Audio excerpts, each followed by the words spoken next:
Hello, Bleacher Report listeners. My name is James Hill, and welcome back to yet another live stream here on the Bleacher Report app talking about the Tampa Bay Buccaneers. It is playoff football now around the NFL, and the Buccaneers made it, winning the NFC South in Week 18 versus the Carolina Panthers. It has been a bit of an up and down season for the Tampa Bay Buccaneers, but at the end of the day, Todd Bowles, Baker Mayfield, and company got the job done and were able to make the playoffs yet again. The fourth year in a row that the Buccaneers have made the playoffs, the third year in a row that they have won the NFC South. And in this video today, we're going to be talking about the playoff matchup because the Tampa Bay Buccaneers are facing a familiar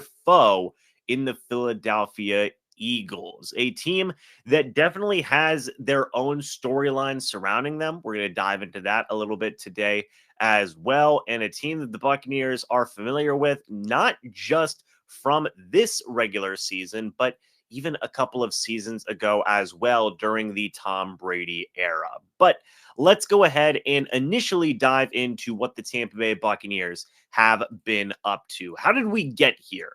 How did we get to the Tampa Bay Buccaneers winning the NFC South? Well, it's as simple as this, folks. The Buccaneers got the job done when it mattered most. This team went from being 4-7 in Week 12. They went on an absolute run, winning 5 out of their last 6 games in the regular season to finish with a 9-8 record to win the NFC South. Now, some people have been discrediting the Bucs to a pretty large amount, saying, well, the Buccaneers won an incredibly weak division and they're not necessarily that great of a team. And I would argue that if a team is still winning 5 out of their last 6 games to end the regular season, that's pretty good. I don't care if it may have been an ugly win against the Carolina Panthers in Week 18, 9-0.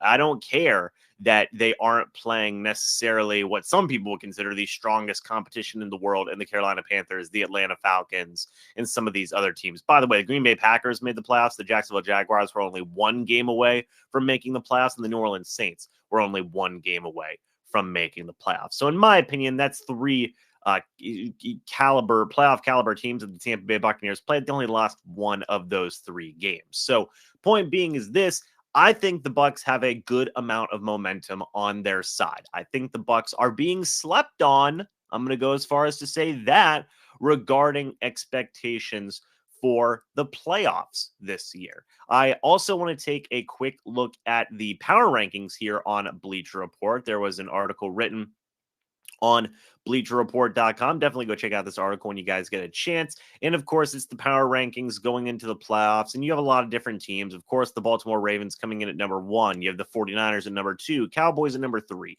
Bills at number 4, the Lions at number 5, Chiefs at number 6, Dolphins number 7, Browns number 8, Rams number 9.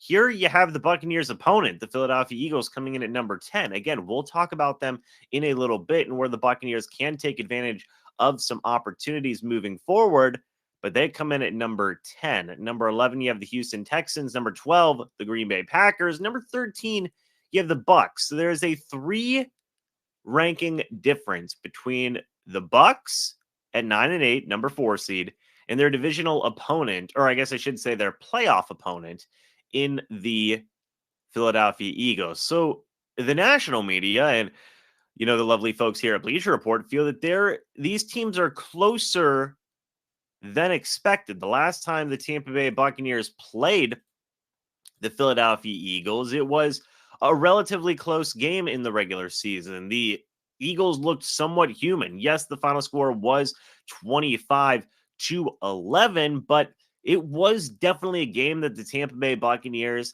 had their opportunities to win throughout that matchup. And I think that both teams look very, very different in this upcoming playoff game than what they did in Week 3 of the regular season. So, in my opinion, the rankings of the Tampa Bay Buccaneers at number 13, the Philadelphia Eagles coming in at number 10 is a fair thing. I think that these two teams are closer than what people are saying. And I think that the Buccaneers, as the title suggests, do have the opportunity to shock the world, surprise some people, as they've been doing throughout this entire year, by the way. A lot of people thought that the Tampa Bay Buccaneers were not even going to be in this situation. A lot of people thought that the Buccaneers were going to win 2, 3, 4 games this year. That Baker Mayfield was absolutely done as a quarterback, that Todd Bowles was absolutely done as a head coach. And look, folks, I'll talk about this. Whenever the Bucs were 4-7, we were on here. We were on the Bleacher Report app talking about Todd Bowles. And hey, this guy might be done as the head coach of this football team. He turned it around. This team turned it around. And now they find themselves in the situation that they are in. And I could see that streak of just let's prove these people wrong continue. Because I think that the Eagles are vulnerable right now. What do I mean by that? Well, let's talk about it. Let's talk about what the Eagles have been up to. We talked about what the Bucs have been up to. What have the Eagles been up to? Well, following their Week 3 win versus the Tampa Bay Buccaneers, they went on an absolute tear all the way to Week 12, where they were 10-1, folks. 10-1. Very, very good for the Eagles. At that point, if they would have played that Philadelphia Eagles team in Week 12, that would have been an incredibly tough matchup. They probably would have been playing the Cowboys because the Philadelphia Eagles would have won the NFC East. What happened after Week 12? Well, you lost 5 out of your last 6 games to finish off the year. Now, I will say some of these losses are tough, right? The 49ers, the Cowboys, the Seahawks, those are all very good teams, in my opinion. But you lost to the Cardinals and the Giants to end out the year. Those are games that the Eagles wanted to win, by the way, because they wanted to win the NFC East. You take a look, the offense has been pretty tough, scoring only over 20 points in 2 of their last 6 games, allowing over 20 points defensively every single game in their last 6 games on the year. The defense has been struggling a little bit. Part of that is because their star cornerback, Darius Slay, is dealing with an injury. Their offense has been struggling. To be honest, I don't necessarily know why that is the case, but now you find themselves in a situation where they are also dealing with injuries. I want to see if we can find some of their injury reports as of recently. We talked about Darius Slay, but you have Devonta Smith, who's been dealing with some ankle ailments. You have DeAndre Swift, who's been dealing with illnesses. Trust me, there's a lot of, I don't blame him. There's a lot of illnesses going around. And then to make matters even worse for the Eagles, in this game versus the New York Giants, you had Jalen Hurts sustain an injury to his throwing hand, and you also had A.J. Brown sustain a bit of a knee injury. Now, both those guys, I assume, are going to be able to play versus the Buccaneers, but the Eagles are banged up both physically and, in my opinion, mentally going into this upcoming game. Whereas the Buccaneers won 5 out of their last 6, the Eagles lost 5 out of their last 6.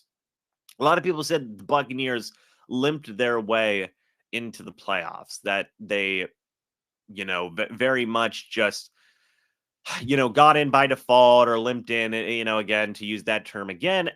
I don't think that's the case.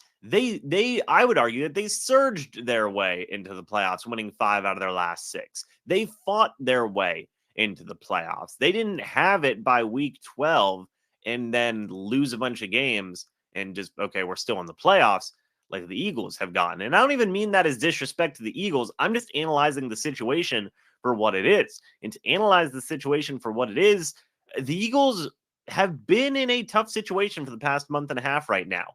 This is where I think the Tampa Bay Buccaneers can take advantage. Yes, the Eagles are looking to rebound. Yes, the Eagles are also looking to prove their doubters wrong by saying, oh, you guys think that we're limping into the playoffs. You guys think that we are done, essentially. But even given this situation, folks, this thing that I just described that maybe not even a lot of people know about that the Eagles are in, you still have a lot of people who are saying the Buccaneers are going to get smoked. This isn't even going to be a football game. And contextually, it's important to see where opportunities may be, to see where teams are contextually, right? I feel like that's so important for teams. Now, the Eagles may be due for a win. The Bucs may be due for a loss. You could argue that. I don't necessarily know, but I think these teams may be a bit closer than what people are saying. I think whenever people think of the Eagles, they're still thinking about that team that was 10-1. And that team could 100% show up. I'm not saying they couldn't. And if they could, and if they do, the Buccaneers, I still think could compete. As we saw in week 3, yes, it was 25-11, but they didn't get the doors blown off them. It was a 2-score game.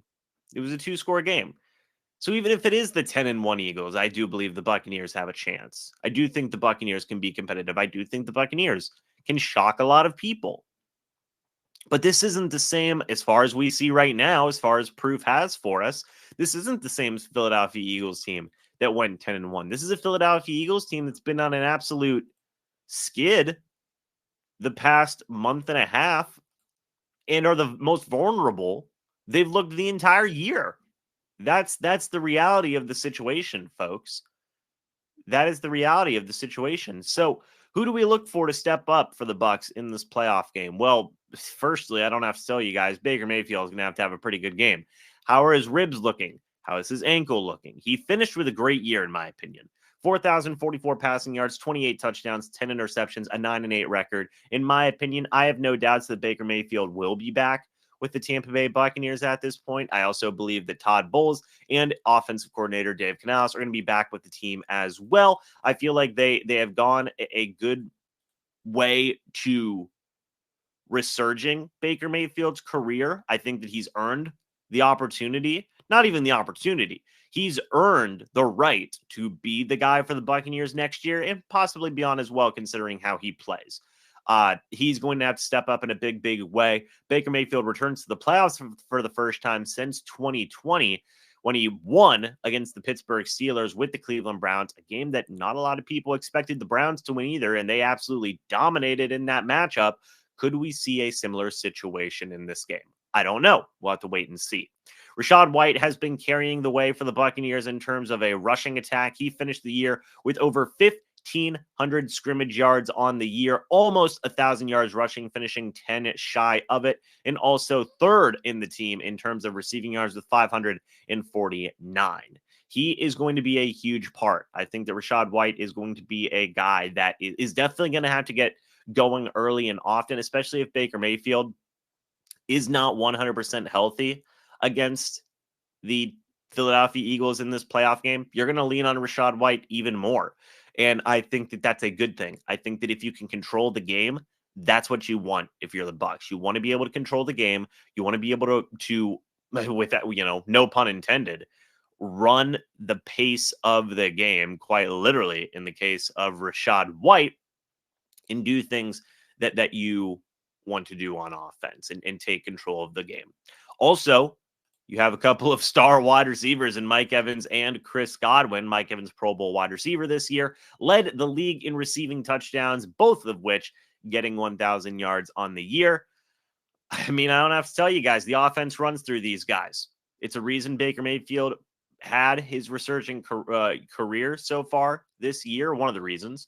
And they're the top two dogs in this Bucs offense. You got to get these three guys going. Of course, Mike Evans and Chris Godwin are at the top. Whenever you have an injury to their best cornerback in Darius Slay, that certainly helps, but also get Chris Godwin more involved also. He's a 1,000-yard receiver. He's been absolutely fantastic for the Bucs in his career. You got to get those two going. You have to. Otherwise, I don't think the offense is going to have as much success as it could have. And I think that you just are simply not going to be as efficient as you could be in the most important game of the year. But that's offensively. And of course, the offensive line needs to step up and all those different types of things. What about defensively? Well, a couple of guys I want to highlight here is one, Yaya Diaby, the young pass rusher for the Bucs, finishing the year with 7.5 sacks on the year. He's been fantastic.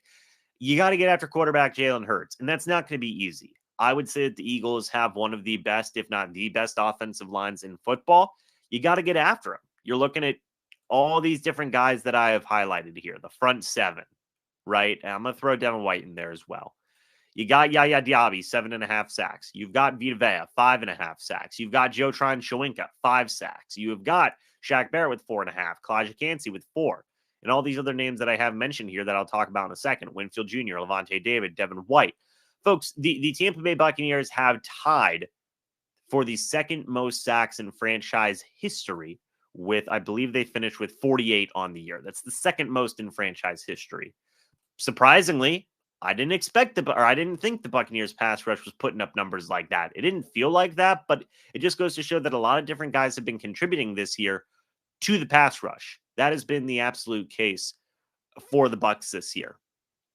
And that pass rush is going to need to continue. That pass rush is going to need to be on its A game to get after Jalen Hurts. I've said this before, and I'll say it again. Folks, I don't care who the quarterback is. If you can get after the quarterback, you're going to disrupt an offense. It's as simple as that. I don't care if it's Patrick Mahomes, which the Bucs showcased that going all the way back to the Super Bowl. I don't care if it was Tom Brady, Peyton Manning, anybody. You're going to disrupt a quarterback if you get pressure on him. You're going to force a guy to make mistakes if you get pressure on him. The Bucs did a very good job of getting pressure this year. Again, 48 total sacks on the year, 84 quarterback hits, which is pretty impressive. And there are opportunities there to get after the quarterback if they can get past that juggernaut of the Eagles' offensive line. 3 guys that I have highlighted here that I think absolutely need to step up. Number 1 is Antoine Winfield Jr. He is one of the best safeties in the entirety of the NFL, in my opinion. He's a guy that should have made the Pro Bowl, is going to be making it in as an All-Pro, I believe, and is going to be instrumental in the success of the Bucs defense. He's the best player on the Buccaneers defense. I'm going to put him above Lavonte David at this point. And that's not even a discredit to Lavonte David. That just is to give credit to how good Winfield Jr. has been this year. He's going to have to step up. He's going to have to be a captain of the defense. He's going to have to be his all-star caliber player to make some plays. The Eagles have a incredible run game. Even with DeAndre Swift dealing with an illness, an incredible run game. One of the best run games in the league. You're going to have some guys step up. You're going to have some guys stunt the effectiveness of that run game. One guy I'm looking at is Winfield Jr. Another guy I'm looking at, Lavonte David, the vet, the beast.